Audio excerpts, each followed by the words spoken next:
अब हाम्रो अर्को गाडी चाहिँ आउँदै छ है, त्यहाँ एउटा स्कर्पियो आउँदै छ है। हामीसँग वहीँबाट पछि पछि आउनुभएको दाइ आउँदै हुनुहुन्छ, आइसक्नु भएको छ त्यहाँ। कस्तो तिमी उठे जाऊ तिमी गर भन्देऊ के होला कि केही भएन त अनि यस्तो गाडी धरेको के आयो त यहाँ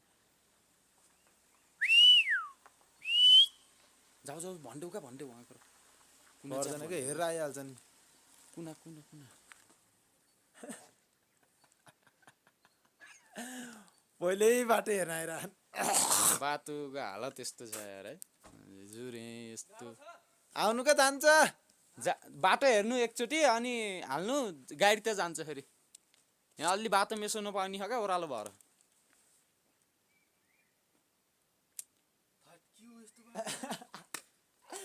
म हिजो आउने बेला गुरु भयो भनेको कि यार सट्टा हालिहाल्यो यार सिधा होला भनेर है, सिधा तल झर्छ गरे गाडी यार। ब्रेक लाग्छ, ब्रेक मजाले लाग्छ, कुन कुन चापेर आउनु पर्छ त्यही हो। फोर व्हिलर हालेर आउने हो। टु व्हिलमा आउनु तर तलसम्म टु व्हिलमा हो र कहाँ टु व्हिल फोर व्हिल हाल्दैन म त दुई पनि हाले नि ओरालोमा त हो स्कर्पियो हो नि त अनि कहाँ। ल है अब हाम्रो त्यो चाहिँ आउँदैछ, दादा जानु भएको छ ल्याउन। हाम्रो छुट्टी गराएको भिडियो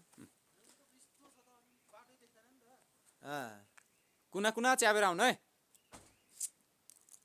तल देख्न छ्वाङ हो क्या। अब बिस्तारै आउँदै हुन्छ दादा है। गाडी कतिको ढल्किन्छ गाडी चाहिँ हेर्नुहोस् तपाईँहरूले। आयो आयो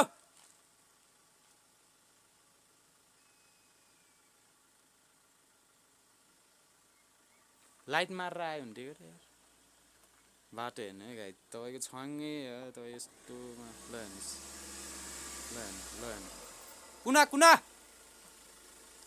आयो आयो कुना कुना आयो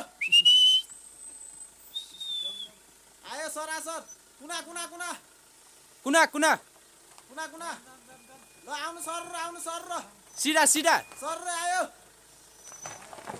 सर र यो सर रे यो देख्न सक्नुहुन्छ यार बाटोको हालत हेरौँ गाइस।